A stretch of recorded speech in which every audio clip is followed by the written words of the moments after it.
Imagine you're a gazelle. A human is walking toward you across open grass.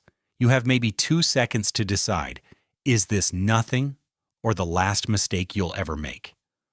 The strange part is that your body may already know the answer before you do, not because the human is big, not because they're close, not even because they're holding something, but because they're moving like danger.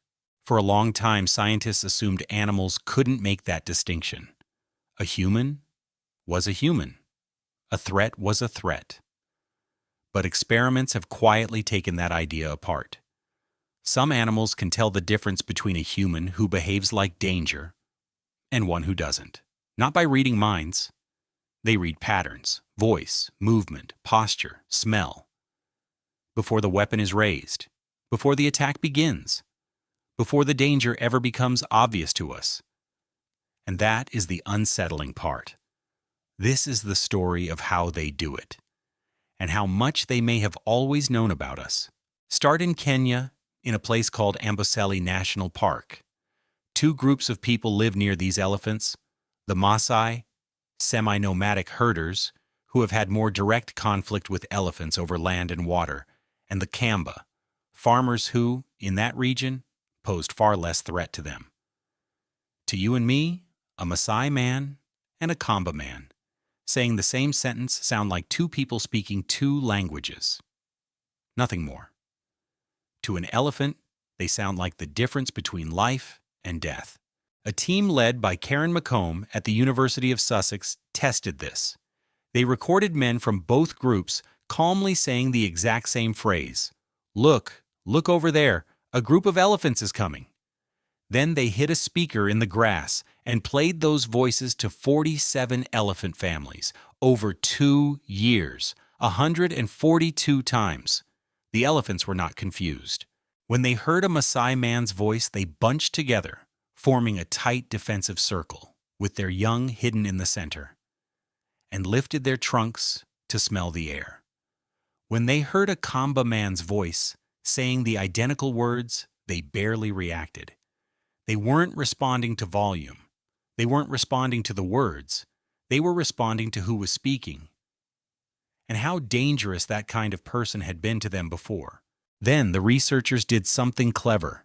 They used a computer to alter the recordings, making the dangerous Maasai man's voice sound like a woman's. Because Maasai women, in that context, were not the group associated with attacks.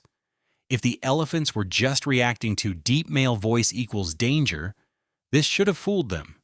It didn't. They stayed on alert. They'd heard something underneath the pitch that told them what they needed to know. The lead researcher put it simply. The elephant's decision-making, she said, is very precise. And it isn't just elephants, crows do it too.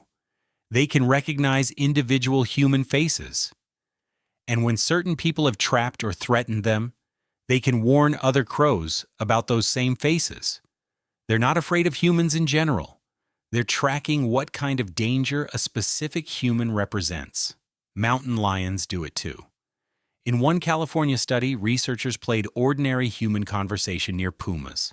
Not gunshots, not dogs, just people talking. The pumas fled, and sometimes abandoned food they had just killed. To a predator, that is an enormous cost. But they paid it anyway, just to get away from the sound of a human voice. And then there's the experiment that gets closest to our question. In the forests of Ecuador, researchers studying wild woolly monkeys had a human stand below them and act out 3 different behaviors. Sometimes the human mimed hunting, scanning the trees and raising the arms. Sometimes gathering, looking down and picking at the ground. Sometimes just observing, standing and watching. The monkeys responded differently to each one. They weren't reacting to the human being there. They were reading what the human was doing. So what exactly are they reading? The answer seems to be everything, all at once. A predator closing in to kill moves in a specific way. Direct, fast, eyes locked on the target.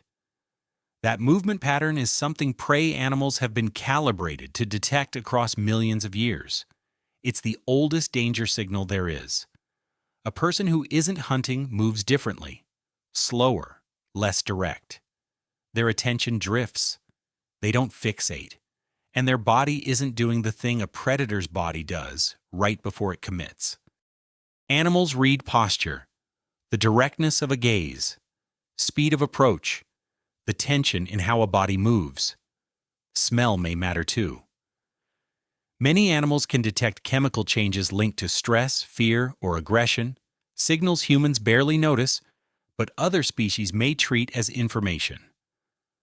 A wild animal isn't asking, "Is that a human?" It's asking, "Is that human a threat?"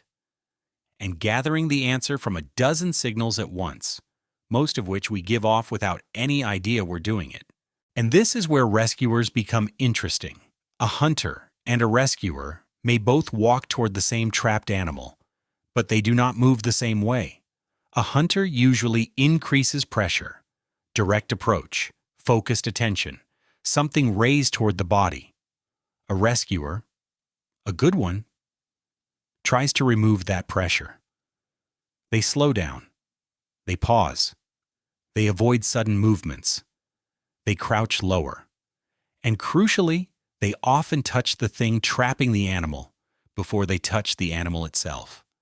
Cutting the rope, lifting the wire, opening the trap.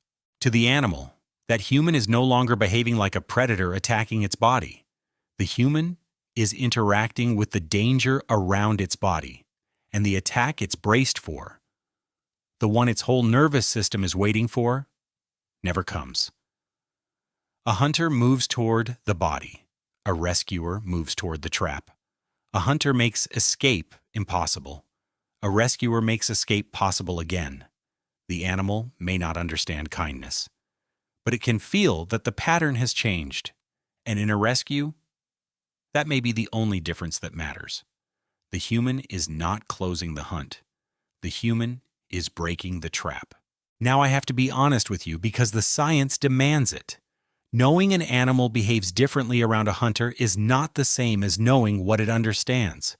We can watch the elephant bunch together. We can watch the monkey shift in the branches. But we cannot get inside their heads and confirm their thinking. That one means me harm. It's possible they're not judging intent at all. It's possible they've simply learned, across generations, that certain patterns, certain voices, movements, and smells have historically come right before something bad. And they react to the pattern, not the motive behind it. But sit with that, because the distinction might matter less than it sounds. When you walk down a dark street and your body tightens at footsteps speeding up behind you, are you calculating that stranger's intentions? Or are you reacting to a pattern your ancestors learned the hard way? You'd call that reading a threat. We don't make ourselves prove conscious intent. We call it instinct. And we trust it.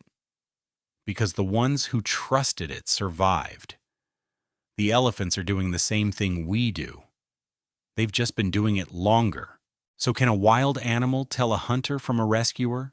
Not the way we can. It probably doesn't see good and evil. It sees pressure. It sees patterns. It sees whether the world becomes more dangerous when you come closer or less. And maybe that's the uncomfortable part.